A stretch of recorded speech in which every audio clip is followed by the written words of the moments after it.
ইয়া ইবাদিয়াল্লাযীনা আমানু। আলহামদুলিল্লাহ, দেখেন আমার ছেলে হাফেজ হয় নাই, তাতে কি হয়েছে?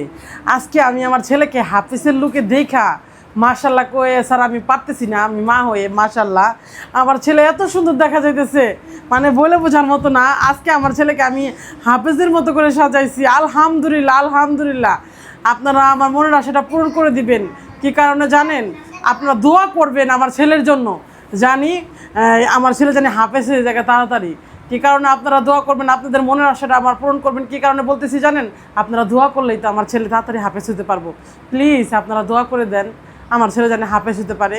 আজকে আমার ছেলেকে কত সুন্দর লাগতেছে না বলেন? মাহিন, তোর তো অনেক সুন্দর লাগতেছে বাবা। সত্যি মা? হ্যাঁ, তোর অনেক সুন্দর লাগতেছে বাবা। তাহলে আমি হাফেজের পর যখন তোমার কাছে সবসময় আমি না দেখে কোরআন তেলাওয়াত করবো, তখন তোমার কেমন লাগবে? অনেক ভালো লাগবে। যাই হোক, আমার ছেলেকে আজকে কেমন লাগতেছে আপনারাও অবশ্যই কমেন্ট করে যাবেন আর মাশাআল্লাহ লিখে যাবেন। কি কারণে আমার ছেলেকে অনেক সুন্দর লাগতেছে। মাহিন, তাহলে তুই এই আজকে এরকম সুন্দর একটা গেটআপে তুই একটা সুন্দর কোরআন তেলাওয়াত কর, যেটা তোকে হাফেজের মতো লাগতেছে।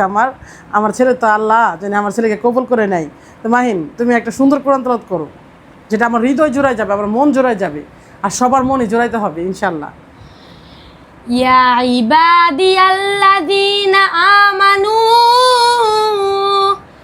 ইন্না আরদি ওয়াসিআতু ফাইয়ায়া ফা'বুদুন কুল্লু নাফসিন যায়কাতুল মাউত কুল্লু নাফসিন যায়কাতুল মাউতি সুম্মা ইলাইনা তুরজাউন। সাদাকাল্লাহুল আযীম। মাশাল্লাহ, শুনতেই ভালো লাগতেছে। আলহামদুলিল্লাহ, এরকম ছেলে কে না চায়? আল্লাহ সবার ঘরে ঘরে জানি একটা করে হাফেজ মাওলানা জন্ম নেয়। আল্লাহ তুমি কোথায় আছো? আল্লাহ সবাই তো ছেলে মেয়েদেরকে স্কুলে দেয়, আসেন না আমরা একটা করে ছেলে মেয়েদেরকে একটা করে মাদ্রাসায় শিক্ষা দেই, দিনের শিক্ষা দেই। আমরা তো অনেক পাপিষ্ঠ, আমরা অনেক পাপ করতেছি, আমরা ঘুরে ফিরে কত কাকে কাকে পাপ করতেছি। চলেন না আমরা প্রতিনিয়ত আমাদের ঘরটাকে কোরআনের বাণী দিয়ে আলোকিত করে ফেলি। আমার ছেলে যখন কোরআন পড়ে না, তখন আমি না খায় থাকলে আমার ভালো লাগে জানেন। আমার যত কষ্ট দূর হয়ে যায়। ওর বাবা চলে গেছে, আমার কোনো কষ্ট নাই। আমি বিয়ে করছি, আমার কোনো কষ্ট নাই। কিন্তু আমার ছেলে প্রতিনিয়ত আমাকে কোরআন পড়ে শোনায়। কী কারণে? আমার নতুন স্বামীও আমাকে কষ্ট দেয়, খাওয়ান দাওয়ানোর কষ্ট দেয়, তাতেও আমার কষ্ট আসে না। কী কারণে জানেন?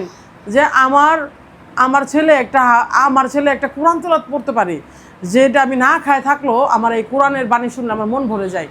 যাই হোক, আপনারা অবশ্যই জানাবেন আমার ছেলের কোরআন তেলাওয়াত আপনাদের কেমন লাগে। আমার তো অনেক ভালো লাগে। প্লিজ আপনারাও জানাবেন। আর মাহিন, তোর মতো অনেকেই তো কি জানি কয় কোরআন পড়তে পারে না, তাহলে এই বিষয়ে কি বলতে চাস? আপনারা অনেকে কোরআন পড়তে পারেন না, আপনাদের এক একটা বাচ্চাকে মানে মাদ্রাসায় দিয়ে দিবেন, জানি ওনারা। আর তোমার ভিডিও জানি দেখে যারা কোরআন পড়তে পারেন না, অবশ্যই মাহিনের ভিডিওগুলো লাইক কমেন্ট শেয়ার করে দিবেন। আর যারা কোরআন তেলাওয়াত শুনতে পছন্দ করেন, অবশ্যই মাহিনের ভিডিওগুলো শেয়ার করবেন। আর আপনারা অনেকে লাইক কমেন্ট শেয়ার করে দিয়ে যাবেন। হ্যাঁ, অনেকে কোরআন পড়তে পারেন না, মাহিনের কোরআন তেলাওয়াতগুলো শুনে শুনে উপভোগ করবেন। যে আর আপনাদের ছেলে মেয়েদেরকেও পাঠাই দিবেন ইনশাল্লাহ।